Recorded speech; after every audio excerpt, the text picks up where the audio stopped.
Hey guys, it's your boy Bandit back, doing a cold startup on my dad's 06 Magnum. It's been parked for a while. It's been started up, last time probably would have been about 2, maybe 3 weeks ago. So let's start her up and see if she starts up. I should say give her a ton.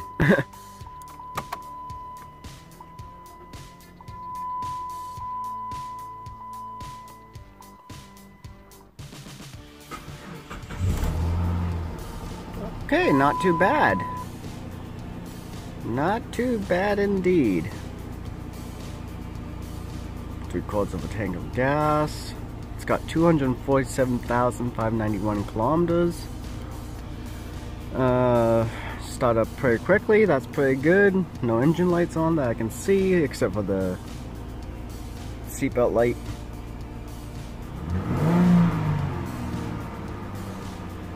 Everything works.